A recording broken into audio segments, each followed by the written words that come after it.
بدأنا بسم الله وبالصلاة الله السلام عليكم ورحمة الله وبركاته. الحمد لله رب العالمين، والصلاة والسلام على أشرف الأنبياء والمرسلين نبينا محمد وعلى آله وصحبه ومن تبعهم بإحسان إلى يوم الدين. أما بعد، فقد أرشد الباري سبحانه وتعالى في معظم تنزيله: أعوذ بالله من الشيطان الرجيم، بسم الله الرحمن الرحيم، وقل جاء الحق وزهق الباطل إن الباطل كان زهوقا. আজকে ইনশাআল্লাহ আমরা অত্যন্ত শিক্ষণীয় একজন সাহাবীর জীবনী আলোচনা করব। সত্যের সন্ধানে সালমান ফারসি রাদিয়াল্লাহু তাআলা আনহু। সালমান ফারসির এই সত্য সন্ধানের জীবনী প্রতিটি মুমিন মুসলমানের জন্য অত্যন্ত শিক্ষণীয়। আমরা তার জীবনী আলোচনা করে এখান থেকে কি শিক্ষণীয় আমরা শিখব। কারণ যে কোনো ঘটনা, যে কোনো জীবনী বা কিসসা বা কাহিনী, এখান থেকে মূলত শিক্ষণীয়টাই হলো সবচেয়ে বড় গুরুত্বপূর্ণ উদ্দেশ্য। অনেক কিসসা কাহিনী আলোচনা হয়, কিন্তু এখান থেকে শিক্ষণীয় কি সেটা অনেক সময় হয় না। আবার কিসসা আলোচনা করতে গিয়ে অনেক জাল, মিথ্যা এবং কুসংস্কার এবং গালগল্পের আশ্রয় নেওয়া হয়। নিঃসন্দেহে সেটা অন্যায়। সালমান ফারসি রাদিয়াল্লাহু তাআলা আনহু তিনি পারস্যের, ফারসি মানে পারসিয়ান, পারস্যের একজন লোক ছিলেন। গ্রামের নাম হলো জাই, রামা হুরমুজ বা ইস্পাহানের রামা হুরমুজ জাই গ্রামের তিনি বাসিন্দা ছিলেন। সেই গ্রামের বা এলাকার তার বাবা ছিলেন একজন গণ্যমান্য ব্যক্তি, ধন সম্পদে, জ্ঞান গরিমায়, বিচার আচারে লোকজনের একজন সুপরিচিত মানুষ ছিলেন। সালমান ফারসি রাদিয়াল্লাহু তাআলা আনহুকে তার বাবার নাম জিজ্ঞেস করা হয়েছিল। উনি বলেছিলেন সালমান ইবনু ইসলাম, ইসলামের সন্তান সালমান। বাবার নাম বলেন নাই। সালমান ফারসি রাদিয়াল্লাহু তাআলা আনহুকে তার বাবা প্রচন্ড ভালোবাসতেন। তার ধন সম্পদ, টাকা পয়সা, পরিবারের যত কিছু সবার ঊর্ধ্বে ভালোবাসতেন সালমান ফারসি রাদিয়াল্লাহু তাআলা আনহু। ছোটকালে তার কিছু লেখাপড়ার ব্যবস্থা করা হয় এবং তার একটা কাজ ছিল। সেই কাজটা হলো কি, কারণ তার বাবা বা তার জাতি ছিল অগ্নি পূজক, তাই সালমান ফারসিকে 24 ঘন্টার আগুন জ্বালাবের, 1 ঘন্টাও যেন আগুন নিভিয়ে না যায়, এই আগুন জ্বালাবের দায়িত্ব দিয়েছিল তার বাবা। সালমান ফারসি রাদিয়াল্লাহু তাআলা আনহু এই আগুন জ্বালাতো আর এর পূজা করত। বাড়ি থেকে বের হতে দিত না, বাইরের খোঁজ খবরও বেশি খুব একটা রাখতো না। খাওয়া দাওয়া, আগুন জ্বালা, আর বাবা এই কাজে তাকে নিয়োজিত করেছিল। কারণ তাদের কাছে আগুন পূজা, আগুনের পূজা করাটাই হলো কি তাদের বড় একটা ইবাদত বা পুণ্যের কাজ, নেকির কাজ। তার বাবার একটা বাড়ি থেকে দূরে ক্ষেত খামার ছিল, যেখানে লোকজন কাজ করত। সেখানে তার সেই যুগের যে ক্ষেত খামার ছিল সেটা আবাদ সাবাদ হতো। ওই ক্ষেত দেখার জন্যে বাবা, সালমান ফারসির বাবা যাতায়াত করত। একদিন ঘর বানাবে বা কোন একটা কাজে, ঘর বানাবের কাজে ব্যতিব্যস্ত হওয়ার কারণে সালমান ফারসিকে বাবা বলল যে, বাবা তুমি যাও, ওই যে ওখানে আমাদের জায়গা জমি আছে, ক্ষেত খামার আছে, ওটা দেখে আসো, এই কাজগুলি এইগুলি দেখে অর্ডার দিয়ে আসো। সালমান ফারসি রাদিয়াল্লাহু তাআলা আনহু বাড়ি থেকে বের হতে পেরে আজকে খুব তার মনে আনন্দ। যাচ্ছে, ওই জায়গাতে যাওয়ার পথে রাস্তার মধ্যে দেখে কানিসা, আপনার গির্জার মধ্যে খ্রিস্টানরা নামাজ পড়তেছে, দোয়া করতেছে, রাস্তার পাশে তাদের গির্জা। সালমান ফারসি রাদিয়াল্লাহু তাআলা আনহু তাদের এই গুনগুন আওয়াজ শুনে তার কাছে ভালো লাগলো। এক পা দুই পা করে ওই গির্জা দিকে এগিয়ে গিয়ে দেখলেন যে তারা কি সুন্দর নামাজ পড়ে, দোয়া করে, এবং তার কাছে খুবই চমৎকার এবং একটা সুন্দর পদ্ধতি মনে হলো। এই সারাদিন সকাল থেকে সন্ধ্যা পর্যন্ত এই তাদের ইবাদত দেখতে তার সময় শেষ। বাবার যে অর্ডার, বাবার যে কাজ, যে খেত খামার দেখতে যাওয়া, এগুলি আর তার যাওয়া হলো না, এগুলি ভুলেও গেছে। সন্ধ্যা হয়ে গেছে, সালমান বাড়িতে ফিরে না। বাবা তাকে তালাশ করার জন্য লোকজন পাঠালো, কোথায় যাও, তাকে খোঁজ করে নিয়ে আসো। গিয়ে দেখলো গির্জার ওখানে সালমান ফারসি। তালাশ করার পরে বললো, তুমি এখানে? বলে হ। যাই হোক, তাকে ধরে নিয়ে আসা হলো বাড়িতে। বাড়িতে এসে বললো, বাবা কি করছো? এই ঘটনা, আপনার ওই জমিতে যাওয়াই হয় নাই আমার। আমি তো এই যে খ্রিস্টানদের এরকম তাদের নামাজ, দোয়া এবং ওদের ইবাদতটা চমৎকার, এবং আমাদের দিনের চাইতে, খেয়াল করেন, আমাদের দিনের চাইতে, অগ্নি পূজার চাইতে তাদের যে ইবাদতের সিস্টেমটা অত্যন্ত ভালো। বাবা বলল, লা, কি বলো? আমরা, আমার বাপদাদা, আমাদের বড় বড় আমাদের ধর্মের লোকজন এরা বুঝে না, জানে না? না না না না, তোমার বাপদাদার যেটা ধর্ম এটাই উত্তম। বলল, না বাবা, সাই বলো, আমি আগুন পূজাও করেছি, আজকে ওদেরও পূজা দেখলাম বা ইবাদত দেখলাম। আগুনেরও ইবাদত করেছি, তোমরা করো দেখেছি, তাদেরকেও দেখলাম, তাদের সিস্টেম, তাদের অনয় বিনয়, তাদের কাকতি মিনতি, সত্যি সেটা একটা। এবং সালমান ফারসি এই যে আগুন পূজাটা ছোট থেকেই সে তাকে ভালো লাগতো না, কারণ সত্যের সন্ধান, মানসিকতা তার ছোট থেকেই গড়ে উঠেছিল। এবং মনে রাখতে হবে, কুল্লু মাউলুদিন ইউলাদু আলাল ফিতরা, প্রত্যেকটি শিশু সন্তান জন্মগ্রহণ করে কিসের উপরে?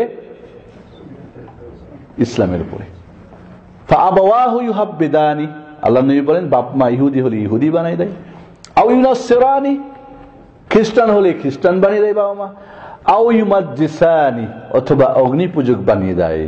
সালমান ফারসির ভাগ্যে তাই জুটেছিল, কারণ তার বাবা মা হলো অগ্নি পূজক। বাবার সঙ্গে তর্ক করে আর গলিয়ে উঠতে পারলেন না। সালমান ফারসি বাবার কথায় একমত হতে পারলেন না। বাবা বাধ্য হয়ে করলো কি, পায়ের মধ্যে শিকল পরাই দিয়ে বাড়ির মধ্যে আবদ্ধ করে দিল, বন্দি। আগুন জ্বালাও, পূজা করো, ওই বাইরে আর যাওয়া যাবে না, তুমি পথভ্রষ্ট হয়ে যাবে, গুমরাহ হয়ে যাবে, বাপদাদার ধর্ম তুমি ছেড়ে দিবে। এবং তাকে খুব ভয় দেখালো। সালমান ফারসির কাছে খ্রিস্টানদের গির্জার ইবাদত এতই ভালো লেগেছে যে ভুলতে পারে না। যাই হোক, সালমান ফারসি বন্দী অবস্থায় তার যে কোনো মাধ্যম, লোক বা যাকে হয়তো যার কাউরি মাধ্যমে তাদের কাছে খবর পাঠালো, খ্রিস্টানদের কাছে যাচ্ছা, বা ওই সেই দিনই সে জানতে পেরেছিল যে তোমাদের এই দিনের আসলটা কোথায়। কয়, আমাদের দিনের আসল হচ্ছে শাম দেশে, সিরিয়াতে। শাম বলতে তখন বোঝানো হতো ফিলিস্তিন এবং বর্তমান সিরিয়া, আর হলো আপনার জর্ডান, এই বৃহত্তর শাম। বলে শাম দেশে আমাদের এই ধর্মের মূল আসল। সালমান ফারসি ভাবলেন, তাহলে আসলে যেতে হবে।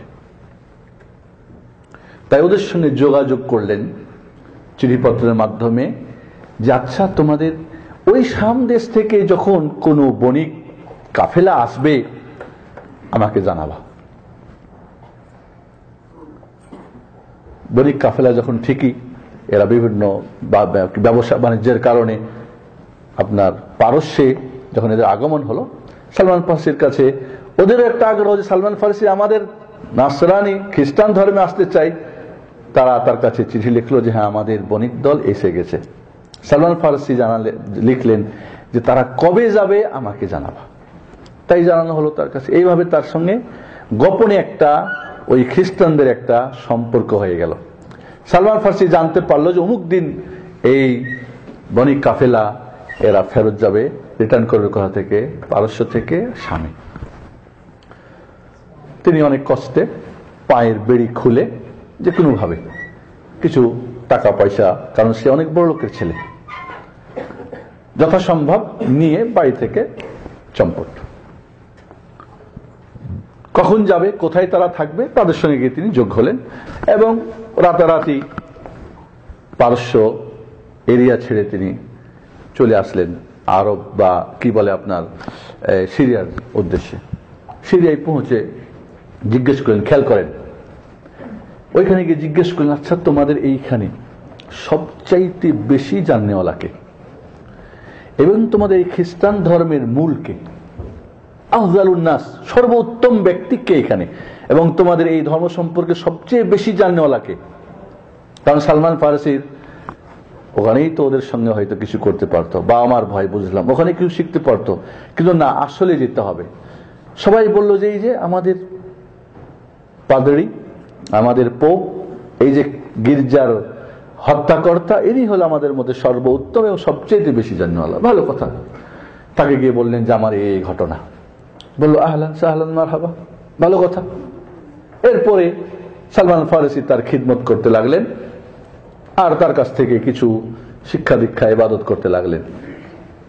কিন্তু সালমান ফারসির মনের আশা পূরণ হলো না, কারণ লোকটা, এই হুজুরটা, এই বুজুর্গটা ওদের বড় খারাপ মানুষ। বাইরে তার পোশাক আশাক ধর্মীয়, কিন্তু ভিতরে তার একেবারে উল্টো। সালমান ফারসি কিন্তু যাবে কোথায়? যাওয়ার তো কিছুই নেই, কোথায় যাবে সে? সে করে কি, তাদের ওই পোপ বা ফাদার সবার কাছ থেকে ইয়াতিম মিসকিন বিধবার জন্য টাকা পয়সা জমা করে এগুলিকে মাটির মধ্যে নিজের গুপ্তধন হিসেবে পুঁতে রাখে, এবং তার বাইরের চলাফেরার সঙ্গে ভিতরের চলাফেরা কিছু মিল নেই। কারণ ভিতরে সালমান তো তার সঙ্গেই, তার আসল চেহারা তো জানেন, তার কাছে তো তার গোপনে আর কিছুই থাকার না, কারণ সে তার খাদেম, এবং খাদেম স্ত্রী আর পরম বন্ধুই মানুষের আসল চেহারা বলতে পারে। একজন মানুষকে যদি জানতে চান যে লোকটা কেমন, তাহলে তার খাদেম, তার চাকর বাকরকে জিজ্ঞেস করেন, তাহলে বলতে পারবে লোকটা আসলে ভালো না খারাপ। স্ত্রীকে জিজ্ঞেস করেন। এই জন্য আল্লাহর নবী কি বলছেন? খায়রুকুম খায়রুকুম লিআহলি, তোমাদের মধ্যে সর্বোত্তম ব্যক্তি যে স্ত্রীর কাছে উত্তম। পৃথিবীর সবাই যদি সার্টিফাই করে যে লোকটা ভালো, আপনার শিক্ষক, আপনার বাবা, আপনার মা, আপনার সবাই, কিন্তু স্ত্রী যদি বলে খারাপ, আপনি খারাপ। পৃথিবীর সবাই যদি বলে খারাপ, স্ত্রী বলে না আমার স্বামী ভালো, কোনো ইয়ে করে না, মানে পক্ষপাতিত্ব করে না, আসল ঘটনা, তাহলে বুঝুন, কারণ আসল চেহারা স্ত্রীর কাছে গোপন থাকার নাই। যাই হোক, সালমান ফারসি রাদিয়াল্লাহু তাআলা আনহু, তিনি যে উদ্দেশ্যে বের হয়েছে সেটা তার দরকার, তাই যথাসম্ভব চেষ্টা করছেন সত্যকে জানার। ও কি করছে করুক। ওই পোপ যখন মারা গেল, গ্রামের বা তার ভক্তরা এসে তাকে দাফন কাফন করার জন্য সবাই জমায়েত হয়ে খুব কাদাকাটি, খুব মানে শোক প্রকাশ। সালমান ফারসি বললেন, তোমরা এর জন্য কাঁদতেছো? এই লোকটা তো বড় খারাপ মানুষ। কয় বলো কি? আরে আমাদের পীর সাহেব, আমাদের বুজুর্গ, আমাদের আলেম সাহেব, আমাদের তাওরাত ইনজিলের পণ্ডিত। বলো না না না, লোকটা ভালো না। মা আদরাক, কিভাবে জানলা যে এই লোকটা খারাপ? কয় দেখেন, আপনাদের কাছ থেকে টাকা পয়সা নিয়েছে না এতিম গরিব দুঃখী দিনই কাজ করার জন্য? কয় হ। বলে এগুলি একটাও খরচ করে নাই। বলে কি করছে? কয় তাল, আমার সঙ্গে আসো তোমরা। গিয়ে তার গোপন জায়গা খুঁড়ে দেখলো 7টা বিরাট বিরাট মটক, মটকা বুঝেন তো, কলস, মানে এর কলসি, মাটি দিয়ে বানানো। এগুলি সোনা দানা যত কিছু নিয়েছে, চাঁদি সব ভর্তি করে প্যাকিং করে মাটির মধ্যে পুঁতে রাখছে। এগুলি তারা উঠিয়ে অবাক, ঠিকই তো, যে যা দিয়েছে সবই, একটাও খরচ করে নাই, আর এগুলির দ্বারা সে নিজের ভোগবিলাস করেছে। সবাই মিলে ভাবলো এর দাফন কাফন করা যাবে না। এরকম দুষ্ট মানুষকে এরা সবাই মিলে ফাঁসিতে ঝুলাই দিল। ঝুলাই দিয়ে চতুর্দিক থেকে পাথর দিয়ে তারে রজম করলো, করে এরপরে কোন মত তাকে মাটির মধ্যে ঢেকে দিল। সালমান ফারসি রাদিয়াল্লাহু তাআলা আনহু এবার পড়লেন বিপদে। এখন কোথায় যাবেন উনি?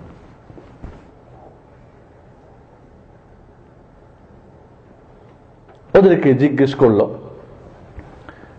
যে এই কাজের তোমাদের কোনো লোক নাই? তো ওরা তালাশ করে যাই হোক আরেকজন তাদের পোপ নিয়োগ করলো, ওইখানে ওই গির্জার দায়িত্ব দিল। সালমান ফারসি রাদিয়াল্লাহু তাআলা আনহু এর সঙ্গে তার অনেকটা জমে উঠলো, কারণ লোকটা ভালো, লোকটা ভালো। তাকে তাওরাতের কথা, ইনজিলের কথা, আমল আখলাকের কথা সবকিছু শিখায় এবং তার খিদমত করে। একে একে সময় পার হয়ে যাচ্ছে।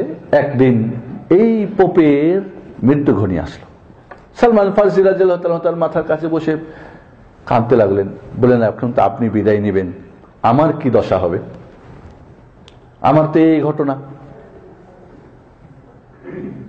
তো এই পোপ বলল যে দেখো, আমার জানা মতে এই শামে এখানে কোনো ভালো মানুষ আমার জানা নেই, কারণ তখন অনেক পাদরি আছে, পোপ আছে, হুজুর বুজুর্গ আছে ওদের, কিন্তু আমার জানা মতে আমলদার সত্য নাই, কারণ তখন ইহুদি খ্রিস্টানদের হুজুররা ধর্ম নিয়ে ব্যবসা করত। এটাই হলো বেশিরভাগ সংখ্যা। বলেন তুমি মৌসেল, ইরাকে মৌসেলে একজন আমার জানা মতে আছে, তার কাছে গিয়ে এই তার নাম, আমার নাম বলে তাকে সালাম দিয়ে বলবা যে এই ঘটনা, বলবা যে উনি ওসিয়ত করে গেছেন আমাকে আপনার কাছে রাখার জন্য এবং আপনার এই সঠিক দিন শেখার জন্য। সালমান ফারসি রাদিয়াল্লাহু তাআলা আনহু চলে গেলেন, শাম থেকে চলে আসলেন কোথায়? মৌসেল, ইরাকে। ঠিকই এই ধরনের লোক পেয়ে গেলেন গির্জাতে, তার কাছে গিয়ে তার ঘটনা খুলে বললেন ঠিক আছে তুমি থাকো। তার খাওয়া দাওয়ার ব্যবস্থা করে দিল এবং সালমান ফারসি তার কাছে তাওরাত ইনজিল পড়া এবং ইবাদত করতে থাকলেন, তার খিদমত করতে থাকলেন। একদিন এই পোপেরও মৃত্যু ঘনিয়ে আসলো। সালমান ফারসি রাদিয়াল্লাহু তাআলা আনহু ওই একই ভাবে তার মাথার কাছে বসে বসে কাঁদতে লাগলেন, বলেন আমার এখন কি হবে? আপনি তো যাচ্ছেন, আমার তো কেউ নেই, আমার তো বাবা মা আত্মীয় স্বজন সব, এই আমার ঘটনা। বললেন তোমার চিন্তা করার কিছুই নেই, মৌসিল শহরে আমার জানা মতে এমন কেউ নেই, তোমাকে তোমার যে উদ্দেশ্য সত্য সন্ধান এবং সত্য কবুল করা, তালাশ করা এবং আমল করা, তুমি এখান থেকে চলে যাও। মৌসিলের দূরে একটা গির্জা ছিল যেখানে বলা হয় নাসিবিন জায়গার নাম, এইখানে চলে যাও, অমুক তার নাম, আমার সালাম দিয়ে বলবা এই ঘটনা, তোমার ঘটনা খুলে বলবে। সালমান ফারসি তার মৃত্যুর পরে দাফন কাফন করে চললেন। ওইখানে গিয়ে দেখলেন ঠিকই যেই লোকের বর্ণনা দিয়েছেন তাকে পেয়ে গেলেন, তার কাছে ঘটনা খুলে বললেন, বলে ঠিক আছে। তার খাওয়া দাওয়ার ব্যবস্থা হলো।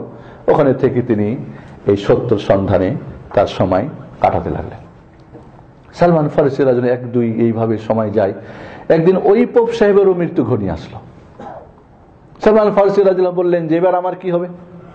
একইভাবে তার কাছে কাঁদে কাঁদে তার ঘটনা খুলে বললেন, আমি এখন কোথায় যাব, আমার কিছু বলেন। বললেন যে তুমি এক কাজ করো, অমরিয়া বলে একটা জায়গা, ইরাক বা আশেপাশে সামদেশের কথা বলে, এইখানে একজন এমন ভালো লোক আছে, সেখানে তুমি চলে যাও। ঠিক আছে, ওইখানে চলে গেলেন। গিয়ে দেখলেন যে না, ঠিকই একজন ভালো মানুষ এবং তার কাছে তিনি ইবাদত এবং দিন শিখতে এবং সত্যের তালাশ করতে লাগলেন। এক দুই করে এইভাবে এখানেও একদিন এই পোপ সাহেবের মৃত্যু ঘনিয়ে আসলো। সালমান ফারসি ইতিমধ্যে এখানে এই অমাইরিয়াত বা অমরিয়া জায়গাটার নাম, এখানে তিনি কিছু মানে কাজ কাম করে কিছু ছাগল, দম্বা, ভেড়া, গরু এই ধরনের কিছু তার ইনকামও করেন, কিছু অর্থ করিও তিনি উপার্জন করেন। কারণ এই পোপ সাহেব তাওরাত ইনজিল থেকে মুহাম্মদুর রাসূলুল্লাহ সাল্লাল্লাহু আলাইহি ওয়াসাল্লামের ভবিষ্যৎবাণী পড়তেন যে সর্বশেষ নবী আসবেন ইব্রাহিমী মিল্লাতে এবং তার বাড়ি হবে আরবে, সে মক্কায় জন্মগ্রহণ করবে, হিজরত করবে এমন এক জায়গায় যেখানে প্রচুর খেজুর গাছ থাকবে, বাইনাল হাররাতাইন, দুই দিকে কালো পুরা কি বলে আপনার কি থাকবে, পাথর থাকবে ইত্যাদি ইত্যাদি। তিনি ভাবলেন তাহলে হয়তো তারও তো মৃত্যু ঘনিয়ে আসবে, এরও তো বয়স হয়ে গেছে, তাহলে আমাকে তো ছাড়তে হবে, যেতে হবে, পৌঁছতে হবে। তাই কিছু টাকা পয়সাও এদের মধ্যে উপার্জন করছেন। সালমান ফারসি রাদিয়াল্লাহু তাআলা আনহু যখন, এই লোকটা কিন্তু সবার চাইতে বেশি ভালো ছিলেন, এই সর্বশেষ যিনি, তার কাছে বললেন যে আপনার তো এখন মৃত্যু, আমি এখন কি করব? বললেন যে বাবা দেখো, আমার জানা মতে এই পৃথিবীর বুকে তোমার যে উদ্দেশ্য সত্য গ্রহণ করা, আমল করা, এই ধরনের আমার জানা কেউ নেই। কারণ এখন ধর্ম নিয়ে, দিন নিয়ে ব্যবসা চলছে, যার যার ধান্দা চলতেছে। তবে আমার মনে হয় সর্বশেষ নবী যিনি আসবেন, মুহাম্মদ ইবনে আব্দুল্লাহ, আরব ভূমিতে তার জন্ম হবে এবং তার হিজরত হবে এমন এক জায়গায় যেখানে খেজুর গাছ বেশি হবে, বর্ণনা দিলেন। এবং তার আলামত তিনটা জেনে রাখো। তার খাতমুন নবুয়া, তার এই কাঁধের উপরে নবুয়াতের কি থাকবে? শিলমোহর থাকবে। উনি হাদিয়া খাবেন, সাদকা খাবে না, সাদকা তার জন্য হারাম। সালমান ফারসি রাদিয়াল্লাহু তাআলা আনহু এক সময় এই তার পোপের মৃত্যু হলো, তিনি এবার সিদ্ধান্ত নিলেন এবং বলে দিলেন যে আরবরা আসলে তুমি তাদেরকে জিজ্ঞাসাবাদ করবা ওই নবীর জন্ম হয়েছে কিনা, আছে কিনা, তুমি অপেক্ষা করবা, অন্য কাউরি কাছে যাবা না। সালমান ফারসি অপেক্ষা করে আরবদের কেউ আসলে জিজ্ঞেস করে, হ্যাঁ তোমরা কোত্থেকে? এক পর্যায়ে জানতে পারলেন যে আরবদের কিছু লোক, বণিকরা ব্যবসা করার জন্য গিয়েছে। তাদের সঙ্গে কন্ট্যাক্ট করলেন সালমান ফারসি রাদিয়াল্লাহু তাআলা আনহু যে আমার এই যতগুলি ছাগল, ভেড়া, দুম্বার, গরু আছে সবগুলি তোমাদেরকে দিয়ে দেব, একটা কাজ করতে হবে, তোমাদেরকে আমাকে আরবে পৌঁছা দিতে হবে। তোমরা যেহেতু আরব, আমাকে সাথে করে নিয়ে যাও, বাস। ওরা বললো ঠিক আছে। সালমান ফারসি রাদিয়াল্লাহু তাআলা আনহু তারা গরু, ছাগল, ভেড়া, দুম্বা যা ছিল বিক্রি করে টাকা পয়সা ওরা কবজা করে নিল। এবার সালমানকে সাথে করে নিয়ে আরব ভূমিতে তো দূরের কথা, পথিমধ্যে কি করলো, এরা জোরপূর্বক গোলাম বানিয়ে, দাস বানিয়ে বিক্রি করে দিল। সালমান ফারসি রাদিয়াল্লাহু তাআলা আনহু দাস হয়ে গেলেন। তাতে তার দুঃখ হলেও তার মনের আশা যে আমি হয়তো একদিন সত্যের কাছে পৌঁছবো, আমার সব দুঃখ দূর হয়ে যাবে। বুখারী শরীফে ইমাম বুখারী অধ্যায় বেঁধেছেন সালমান ফারসির ইসলাম, এবং সেখানে লিখেছেন, সালমান ফারসি নিজেই বলছেন, জান্নাহু তাদাওয়ালাহু বিদআতা আশারা রাজুলান মিন রাব্বিন ইলা রাbb।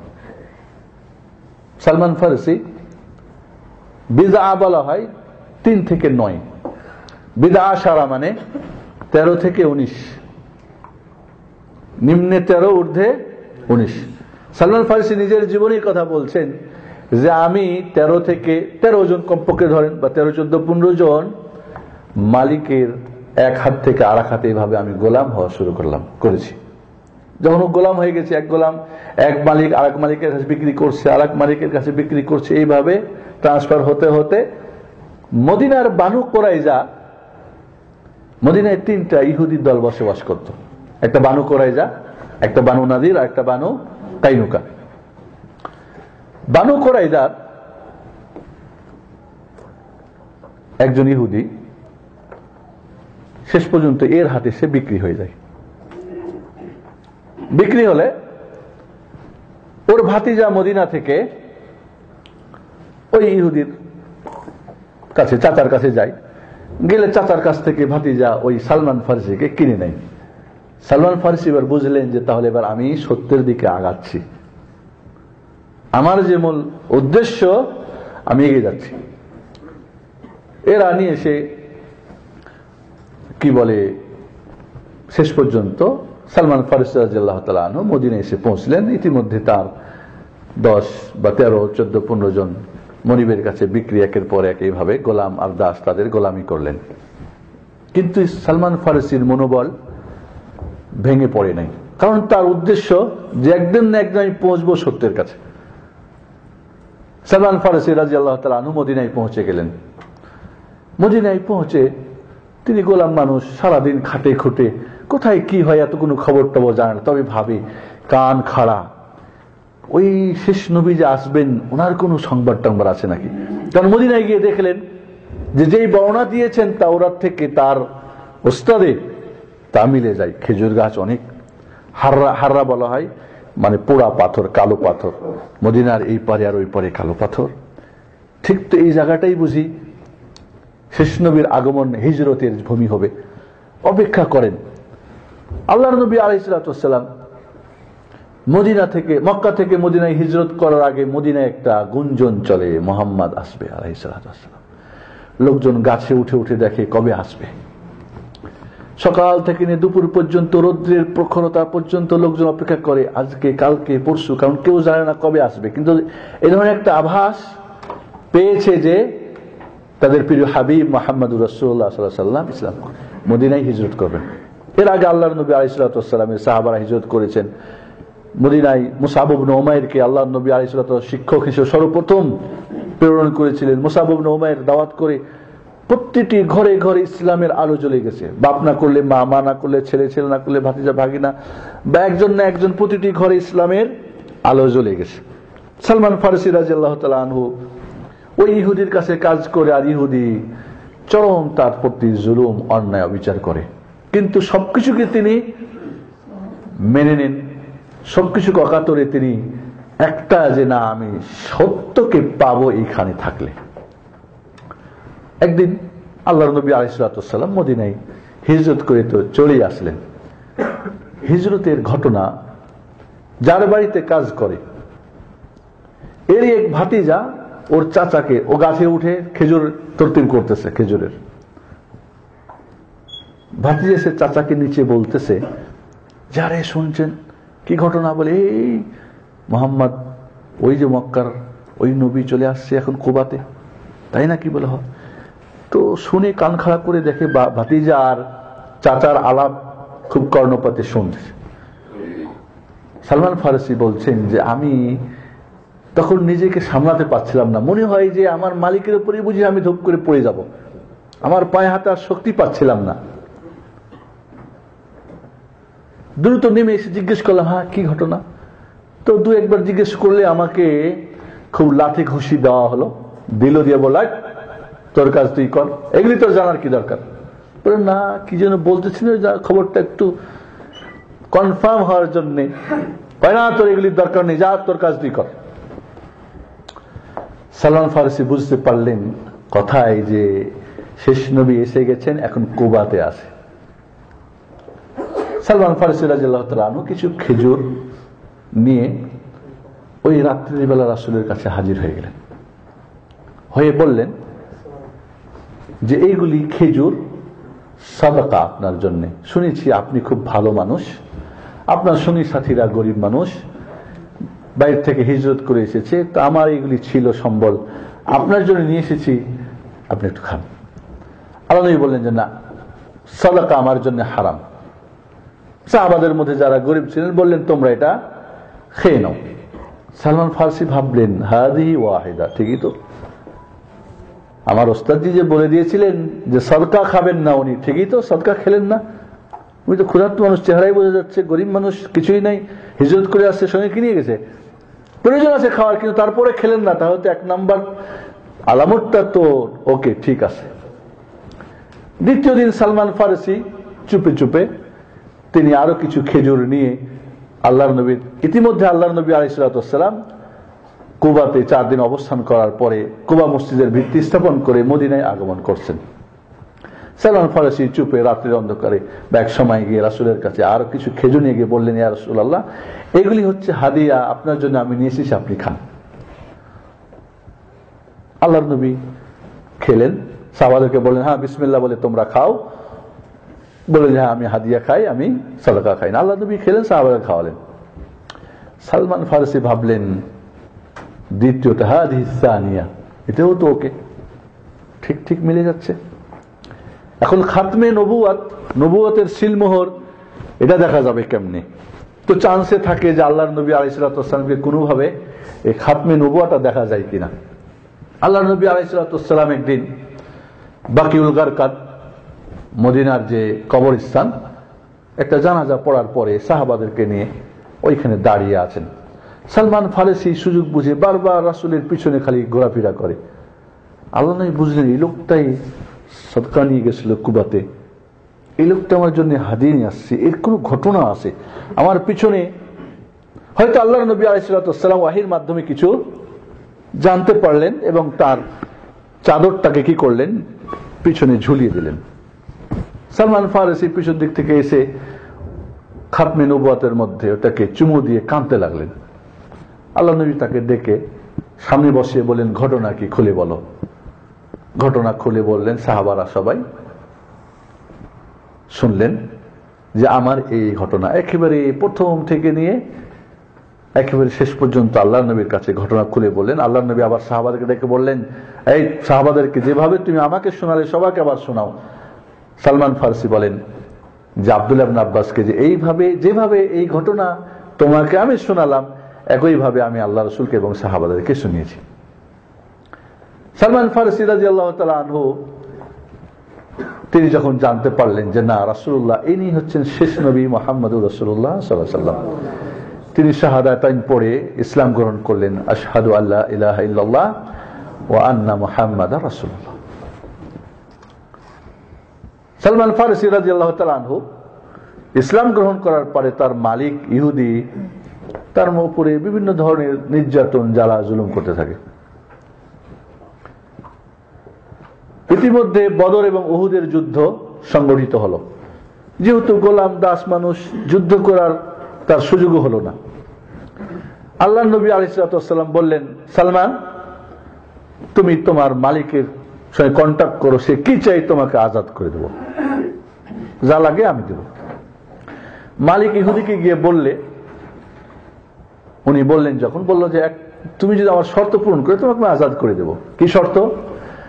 300টা খেজুরের গাছ লাগাবা, এটার পরিচর্যা করবা, সার পানি দিবা, নিড়ানি করবা, ফল যেদিন ধরবে আর অতিরিক্ত 40 উকিয়া, 1 উকিয়া 3 ভরি সমান, 3 ভরি, তাহলে কত হচ্ছে 120 ভরি, ঠিক না? 120 ভরি স্বর্ণ দিবা আর 300টা খেজুর গাছ লাগিয়ে পরিচর্যা করে যেদিন খেজুরের ফল ধরবে, খেজুর ধরবে, তুমি ছুটি, তুমি আজাদ। আল্লাহ নবীর কাছে এসে গিয়ে বললেন সালমান ফারসি রাদিয়াল্লাহু তাআলা, ইয়া রাসূলুল্লাহ এই ঘটনা। আল্লাহ নবী বলেন, অসুবিধা নাই, তুমি খেজুর গাছ রেডি করো। সাহাবা ইকরাম রাদিয়াল্লাহু তাআলা আনহু কেউ 10টা, কেউ 15টা, কেউ 20টা, কেউ 25টা, কেউ 35টা, আনসার সাহাবীরা সকলের কি ছিল, খেজুরের বাগান ছিল। সবাই কি করলেন, খেজুরের, দেখেন না খেজুরের গাছ থেকে আমাদের কলার গাছের মতো বের হয়, কি বলে ওটাকে, বাচ্চা বের হয়, শাখা, তো এই সব দিলেন, 300টা হয়ে গেল। আল্লাহ নবী বললেন, যাও ওই ইহুদির যে জায়গা সেখানে তুমি গর্ত খুঁড়ে রেডি করো।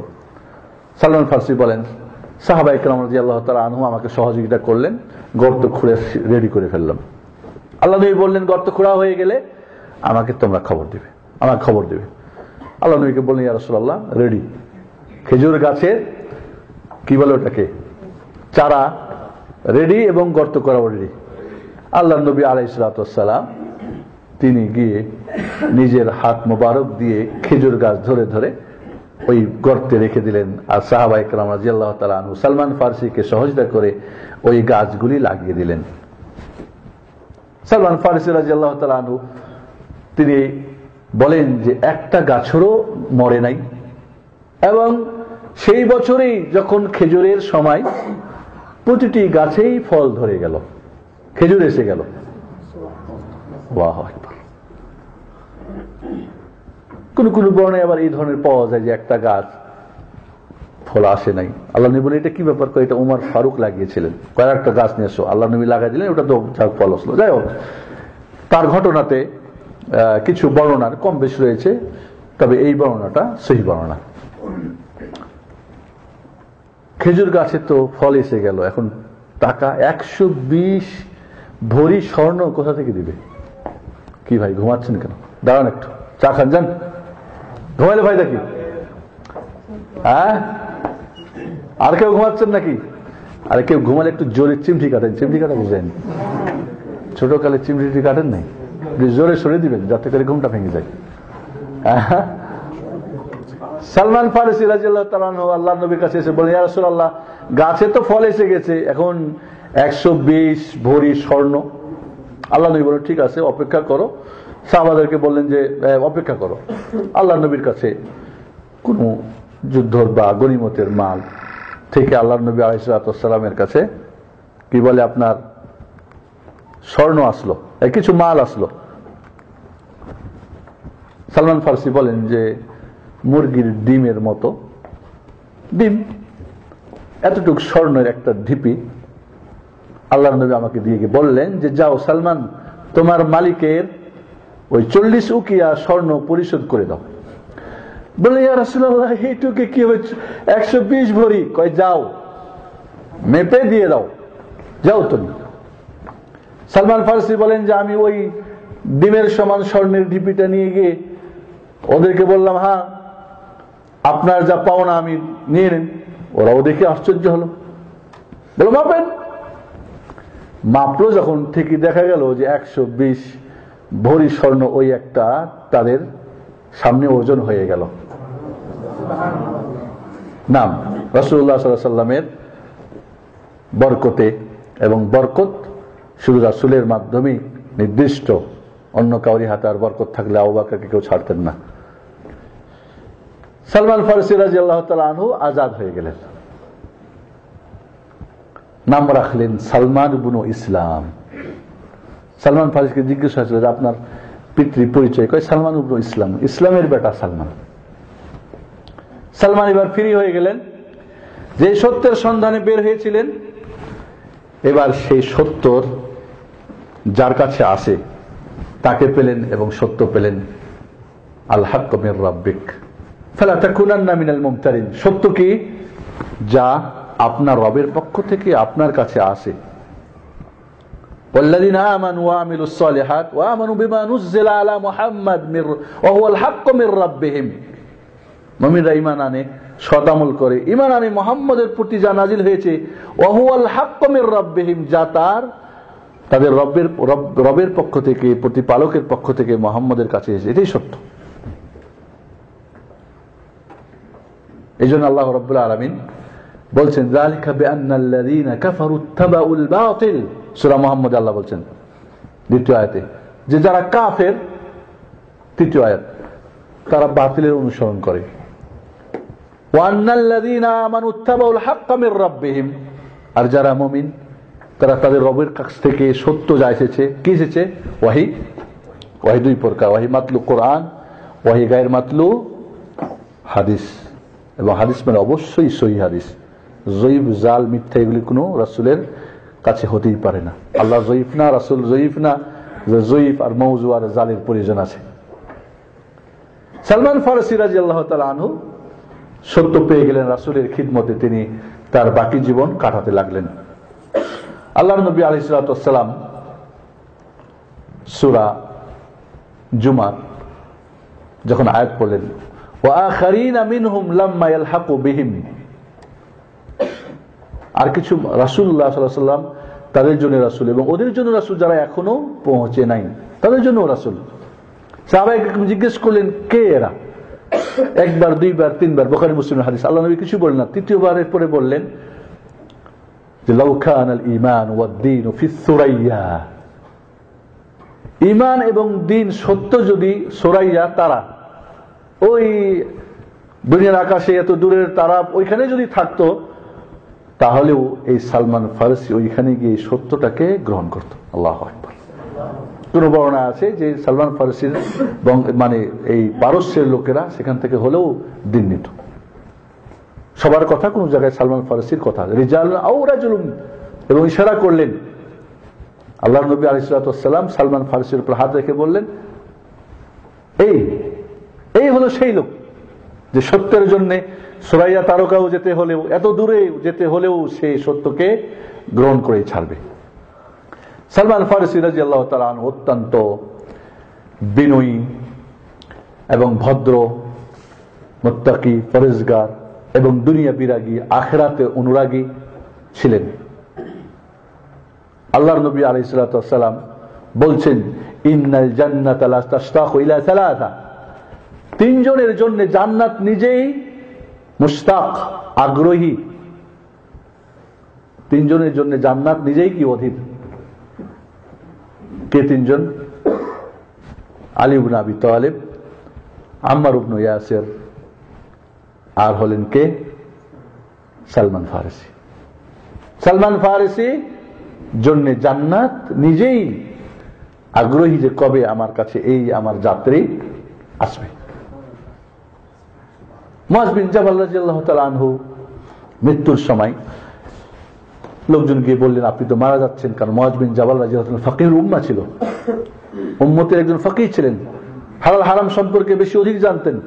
বললেন যে আপনি তো মারা যাচ্ছেন, কার কাছে আমরা যাব? বললেন, দেখো আল্লাহর নবী আলাইহিস সালাতু ওয়াস সালাম বলেছে 4 জনের কাছ থেকে ইলম নেওয়ার জন্য।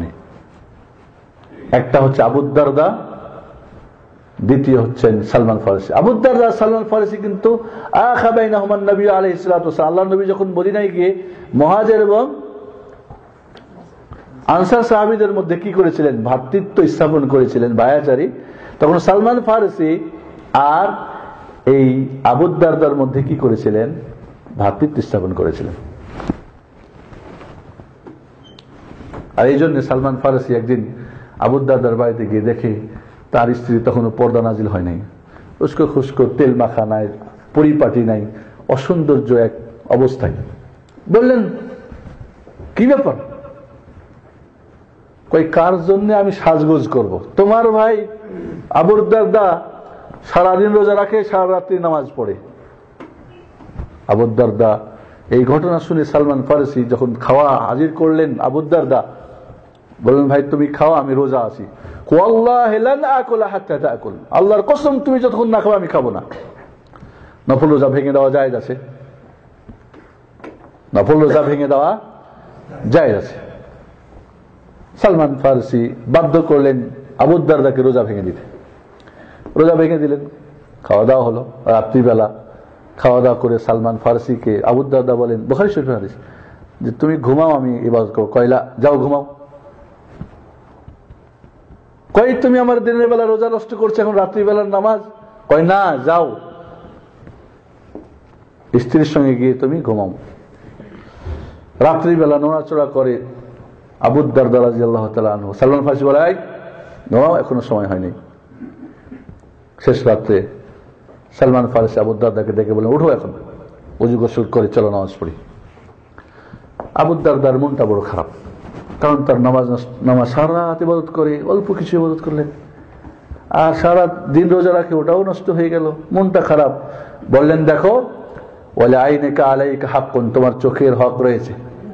ওয়ালি জাসাদিকা আলাইকা হাক্কুন, তোমার শরীরের হক রয়েছে। ওয়ালি জাওজাতিকা আলাইকা হাক্কুন, তোমার স্ত্রীর হক রয়েছে, ইত্যাদি ইত্যাদি হক রয়েছে। ফাআতি কুল্লাযি হাক্কিন হাক্কা, সবার হক আদা করো।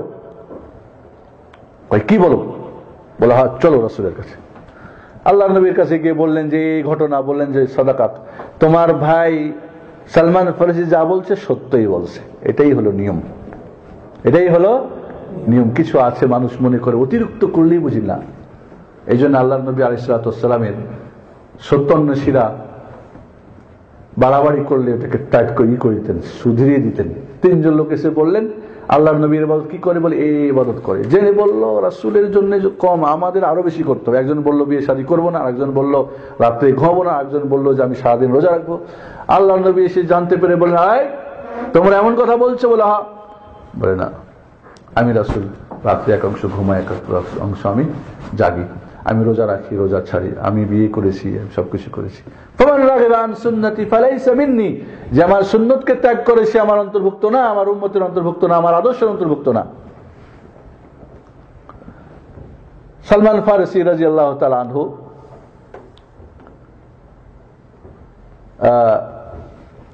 সালমান ফারসি রাদিয়াল্লাহু তাআলা আনহু আল্লাহর নবীর যুগে খন্দকের যুদ্ধে সর্বপ্রথম শরীক হন, এবং এই যুদ্ধে সালমান ফারসি রাদিয়াল্লাহু তাআলা আনহু পরামর্শ দেন যে খন্দক মানে পরীক্ষা, গর্ত করতে হবে, তাহলে আরবরা আমাদের মদিনার ভিতরে প্রবেশ করতে পারবে না। যাই হোক, এই খন্দক খোঁড়ার ফলে আহজাবের যুদ্ধ যেটাকে বলে, বা খন্দকের যুদ্ধ, কাফেররা এরপরে ঝড় তুফান আসে, তারা ভেঙে যায় এবং পরাজিত হয়। সালমান ফারসি রাদিয়াল্লাহু তাআলা আনহু আল্লাহর নবীর মৃত্যুর পরে তিনি অত্যন্ত সাধারণ জীবনযাপন করতেন। ওমর ফারুক রাদিয়াল্লাহু তাআলা আনহুর যুগে তাকে মাদাইন শহরের তাকে গভর্নর নিয়োগ করেন।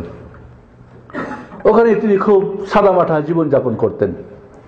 একদিন গিয়ে একজন দেখে যে উনি নিজেই রুটির ওই কি বলে আপনার আটা করতেছে, তরতিব করতেছে রুটি পাকাবার জন্য। বললেন আমিরুল মুমিনিন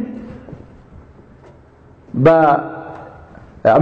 আমির বা গভর্নর, আপনি কয় কাজের লোকটাকে একটা কাজে পাঠিয়েছি, ও আসে যদি আবার এটা করে তাহলে ডবল হয়ে যাবে, তার ভারী হয়ে যাবে কাজ, তাই আমি ওই কাজটা সেরে নিচ্ছি যাতে করে তার কাজের ভারী না হয়ে যায়। আল্লাহু আকবার। মৃত্যুর সময় সালমান ফারসি রাদিয়াল্লাহু তাআলা আনহু কাঁদতেছেন। সবাই বললেন কেন কাঁদতেছেন? কয় কাঁদতেছি, রাসূলুল্লাহ সাল্লাল্লাহু আলাইহি ওয়াসাল্লামের সঙ্গে অঙ্গীকার নিয়েছিলাম যে এই দুনিয়াতে একজন পথিক যাত্রী করার জন্য যতটুকু তার দরকার এতটুকুর বেশি যেন আমরা জমা না করে রাখি। তাই আমার মনে হচ্ছে যে আমার বুঝি অধিক রয়ে গেছে। হিসাব করে দেখা গেল মৃত্যুর পরে যে 25-35 দিরহাম তার ঘরে আছে। সালমান ফারসি রাদিয়াল্লাহু তাআলা আনহু এই ধরনের সত্য গ্রহণ করে তিনি সত্যের যেমন আমল করেছেন, অন্যের কাছে এই সত্য প্রচারও করেছেন। তিনি রাসূলুল্লাহ সাল্লাল্লাহু আলাইহি ওয়াসাল্লাম থেকে প্রায় 60টি হাদিস বর্ণনা করেছেন। ইমাম বুখারী এবং মুসলিম 3টি মুত্তাফাক আলাইহি হাদিস বর্ণনা করেছেন, ইমাম মুসলিম বর্ণনা করেছেন 3টি। এছাড়া সালমান ফারসি থেকে সাহাবীরাও হাদিস বর্ণনা করেছেন। ইবনে আব্বাসের মতো আব্দুল্লাহ ইবনে আব্বাস, আবু সাইদ খুদরি, আবু তুফাইল ইত্যাদি একাধিক সাহাবীরা সালমান ফারসি থেকে হাদিস বর্ণনা করেছেন। এইভাবে সালমান ফারসি রাদিয়াল্লাহু তাআলা আনহু আল্লাহ রাব্বুল আলামিন এই সত্যের সন্ধানে যখন সালমান ফারসি বেরিয়েছিলেন, ঐতিহাসিকরা সবাই একমত যে তার বয়স হয়েছিল প্রায় 250 বছর। কেউ কেউ বলছেন না 350 বছর। কারণ এই যে পোপদের খিদমত করতে করতে আর 13 অধিক মনিবের গোলাম, মানে এদের গোলামি করতে করতে আর মদিনায় পৌঁছে এই সবকিছু মিলে তার এতটুকু বয়স আল্লাহ রাব্বুল আলামিন তাকে দান করেছিলেন। স্বাভাবিকভাবে এতটুকু বয়স তো ওই যুগে কেউ পায় না, কিন্তু যেহেতু সত্যের সন্ধানে বের হয়েছেন, মহান রব্বুল আলামিন তার বয়স বাড়িয়ে দিয়ে এই সত্য পর্যন্ত পৌঁছিয়েছেন। সুবহানাল্লাহ। আমার দায়িত্ব সত্য সন্ধান করা, আল্লাহর দায়িত্ব পৌঁছে দেওয়া। আমার দায়িত্ব কি? সত্যের সন্ধান করা, আল্লাহর দায়িত্ব সত্য পর্যন্ত পৌঁছে দেওয়া। না, সালমান ফারসি রাদিয়াল্লাহু তাআলা আনহু 35 বা 36 হিজরিতে তিনি মারা যান এবং মাদাইনে ওখানেই তাকে দাফন করা হয়। এইভাবে সালমান ফারসি রাদিয়াল্লাহু তাআলা আনহুর ঘটনা আমরা শেষ করতে পারি, বা তার সংক্ষিপ্ত জীবনী। এই ঘটনা থেকে আমাদের শিক্ষণীয় কি, এটা হলো মূল শিক্ষণীয় কি। আপনারা শরীক হন আমার সঙ্গে। প্রথম, সালমান ফারসি রাদিয়াল্লাহু তাআলা আনহু একজন অগ্নি পূজকের সন্তান ছিলেন, ঠিক না? এবং তাকে আগুন পূজার দায়িত্বভার দেওয়া হয়েছিল, আগুন জ্বালাবের। কারণ সে ওই এলাকার কি বলে যে মানে প্রধান, তার সন্তান। সালমান ফারসি বাড়িতেই তাকে বদ্ধ করে রাখা হতো এইভাবে। কিন্তু তার ফিতরাত, জন্মগতভাবে তার মধ্যে ইসলামের, কারণ প্রতিটি সন্তান জন্মগ্রহণ করে কিসের উপরে? ইসলামের উপরে। এটা তাকে কি করেছে, বারবার ওই আগুন পূজাটা ভালো লাগে নাই, যার ফলে যখনই গিয়ে সেই যুগের তখন খ্রিস্টান ধর্ম, গিয়ে যখন দেখছে তার কাছে অনেক ভালো লাগছে। মানে তার মনির খোরাক, তার স্বভাব যে তার এটাই, তার সত্যকে গ্রহণ করার জন্য তার ভিতরে যেটা লুকিয়েছিল, যখনই পেয়েছে তখনই তার প্রতি সে আকৃষ্ট হয়ে গেছে। এবং আকৃষ্ট হওয়ার ফলে তার বাবার সেই অগ্নি পূজার যে প্রথা, এটা তার কাছে ঘৃণা লেগেছে। এবং বাবার সঙ্গে, এখান থেকে যে দ্বিতীয় নম্বর কথা যেটা, যে বাবার সঙ্গে সে প্রতিবাদ করেছে যে না, এটা ঠিক না, ওইটা ঠিক, এটার চেয়ে ওটা উত্তম, এবং সিস্টেম ভালো, নিয়ম ভালো, ওটার মধ্যে মজা আছে, আনন্দ আছে, এটার মধ্যে কি আছে? আগুন। কিন্তু শক্তির সামনে, বড়দের সামনে ওর বাবা অজুহাত কি দেখিয়েছিল? না, বাপ দাদার ধর্ম ঠিক আছে, আমরা কি কম বুঝি? তুমি ছোট পোলা কি বুঝো? এবং তাকে এই সত্য থেকে বিরত রাখার জন্য পায়ে শিকল পরিয়ে দেওয়ার পরেও সালমান ফারসি সত্যের সন্ধানের জন্য এই শিকল পরা অবস্থায় সে গোপনে সত্যের কাছে যাওয়ার জন্য কি করেছেন? প্রস্তুতি, টাকা পয়সা, শারীরিক, মানসিক, এবং সত্যর মূল কোথায়? তারা বলছে কোথায় মূলটা? স্বামী। তাই এখানে না, স্বামী যেতে হবে, আসল জায়গায় যেতে হবে মূলটা নেওয়ার জন্য। আসল ভালো শরীরটা নিতে হলে আসল জায়গায় হাত দিতে হবে। তাই একদিন রাত্রের অন্ধকারে সত্যকে পাওয়ার জন্য বাবা, মা, আত্মীয় স্বজন, তার খাওয়া দাওয়া, কাপড় চোপড়, ভোগ বিলাস, বন্ধু বান্ধব, আত্মীয় স্বজন, মাতৃভূমি, তার সবকিছুকে ত্যাগ করতে তিনি একটুকুই দ্বিধাদ্বন্দ্ব করেননি। এটা মারাত্মক জিনিস।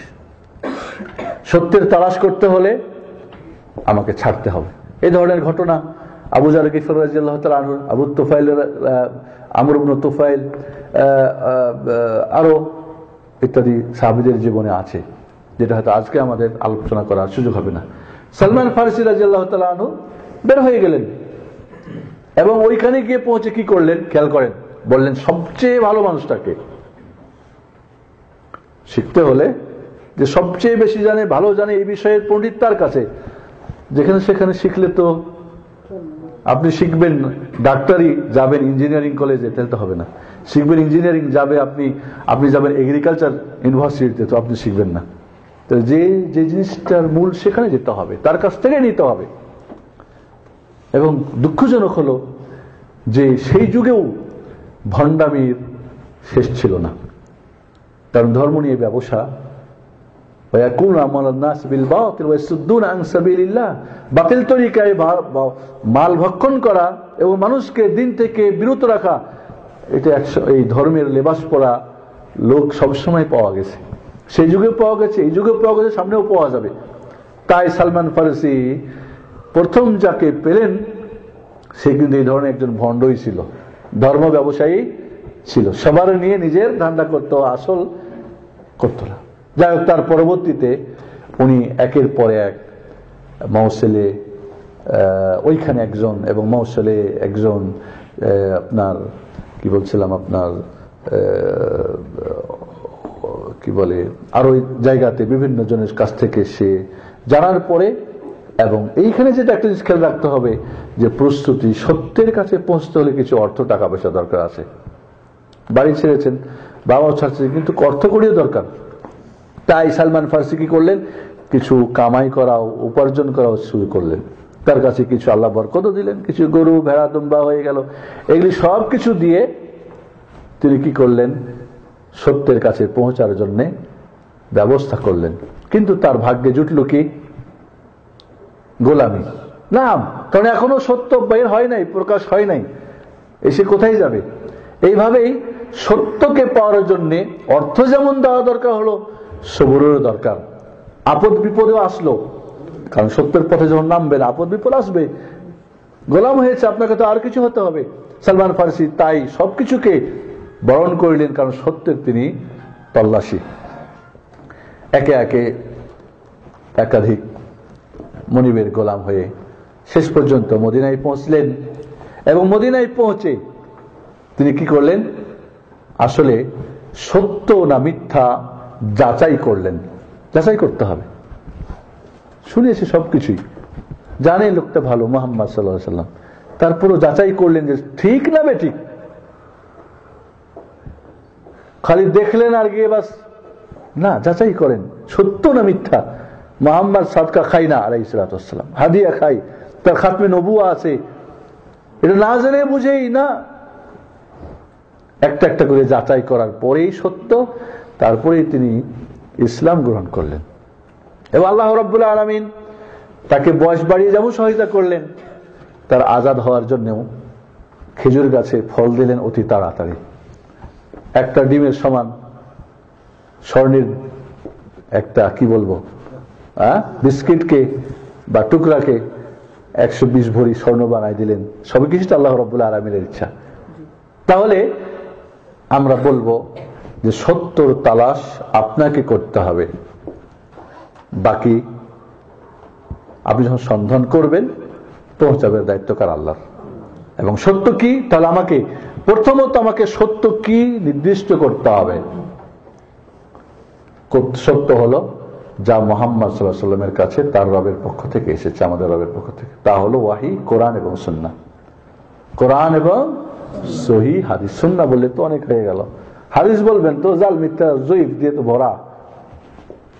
তাহলে কোরআন ও সুন্নাহ, এর সঙ্গে ইজমা, এর সঙ্গে উলামাদের ইজতিহাদ, কিয়াস, সাহাবায়ে সুন্নাত কি বলে, খোলাফায়ে রাশিদিনদের সুন্নাত।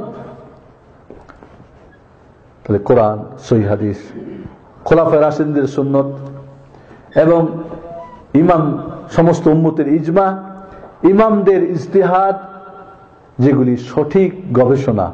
কারণ অনেক বেঠিক গবেষণা রয়েছে, সঠিক রেখে দেবো বেঠিকটা নিবেন, এটা হতে পারে, ওটা তো মিথ্যা, ওটা তো সহক হলো না।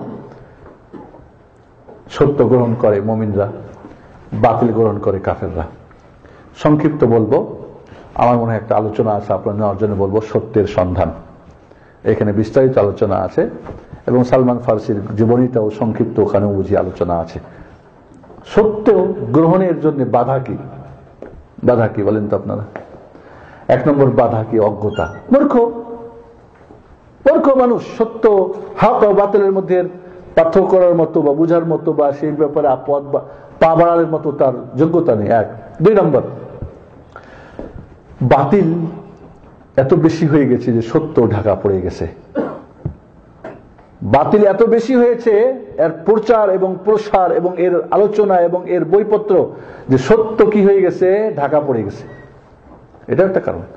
3 নম্বর কারণ, বাতিলরা সংখ্যায় বেশি। সাধারণ মানুষকে মনে করে মেজরিটি মাস্ট বি গ্রান্টেড।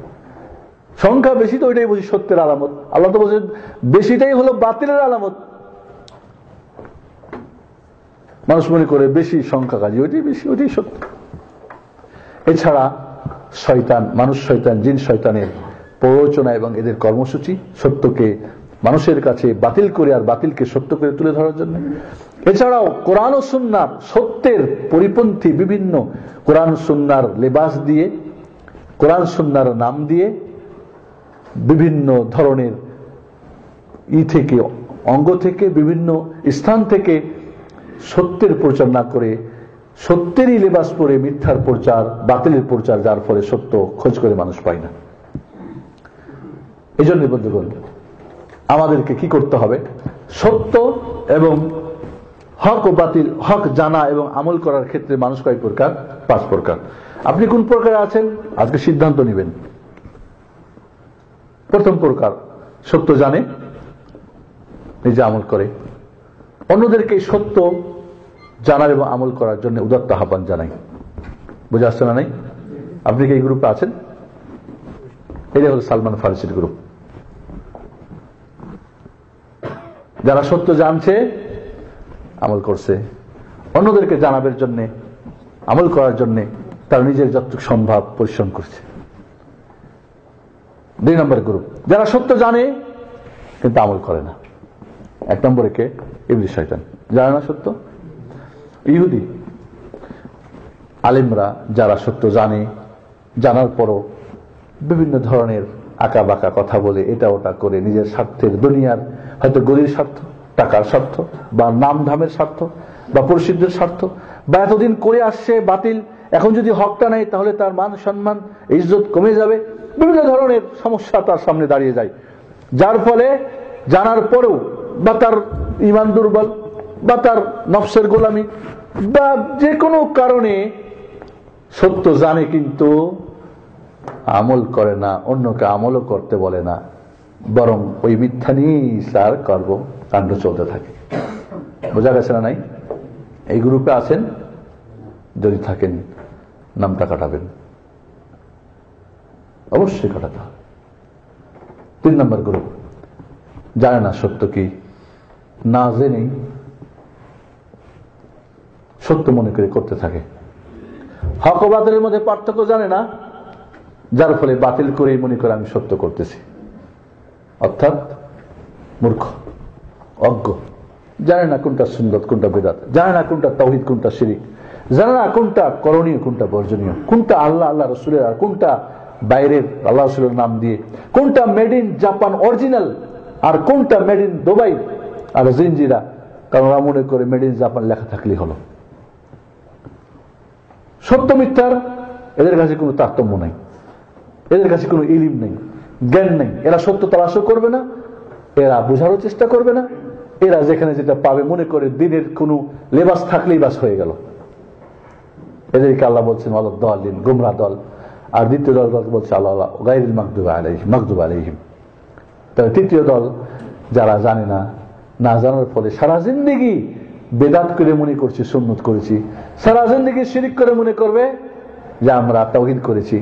এরা সারা জিন্দেগি এদের আমলের হক বাতিলের কোনো পার্থক্য নেই, যার ফলে সব গোলবাল।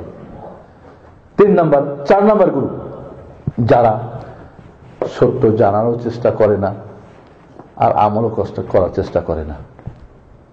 এবং এই গ্রুপটা দিন দিনে এর সন্তানরা বেড়ে যাচ্ছে। কোরআন হাদিস পড়ার কোনো গুরুত্ব নাই এদের, আমল তো দূরের কথা। এই নিয়ে তাদের কোনো মাথা ব্যথা নেই। এরা আব্দুদ দিনার ওয়াদ দিরহাম, এরা টাকা পয়সার বান্দা, এরা রিয়াল ডলারের বান্দা, এরা ঘুম খাওয়ার বান্দা, এরা চাকরি বাকরি ব্যবসা বাণিজ্য বউ বাচ্চা দুনিয়ার আনন্দ ফুর্তি নিয়ে এরা বান্দা। এদের দুনিয়া, এদের দিন, এরা না কোরআন হাদিস শিক্ষার এদের কোনো আগ্রহ আছে, না কোনো জানার আমলের আগ্রহ আছে। এই হলো কয় নম্বর গ্রুপ? 4 নম্বর গ্রুপ। এই গ্রুপে যদি কারোর নাম থাকে, নিঃসন্দেহে তার জন্য অত্যন্ত বড় অভিশাপ। এর জীবন বড় দুঃখময়। দুনিয়াও কেটে গেলে আখিরাত তার জন্য জাহান্নাম ছাড়া আর কিছুই তার ভাগ্যে জুটবে না। 5 নম্বর গ্রুপ যারা সত্য জানেও না, আমলও করে না। কেউ যদি সত্য জানার এবং আমল করার চেষ্টা করে, তাদেরকে বাধা প্রদান করে। ওটা করে কি হবে? এগুলির পরে কি হয়েছে? ইসলামিক সেন্টারে যায় কি শিখবি? কি আছে ওখানে? ওখানে মাযহাবের বিরুদ্ধে কথা বলে, ওখানে ইমামকে গালি দেয়, ওখানে অমুক করে তমুক করে, হেই করে তেই করে, এই ধরনের অপবাদ। এবং সত্যকে কিভাবে মানুষকে সত্য থেকে দূরার জন্য আল্লাহর নবী আলাইহিস সালামকে কাফেররা কি করেছিল? ঠাট্টা মশকরা করত, সত্যের বিনিময়ে মিথ্যা হাজির করত। নাজর ইবনে হারিস গায়িকা কিনে নিয়ে আসছিল, মুহাম্মদের কথা কেউ সুন্দর কাছে গান নাচ শুরু করো, যাতে করে ও ওইটা ভুলে যায়। কোরআন হাদিস বাদ দিয়ে অন্য কিছু শিখাও, অন্য কিছু পড়াও।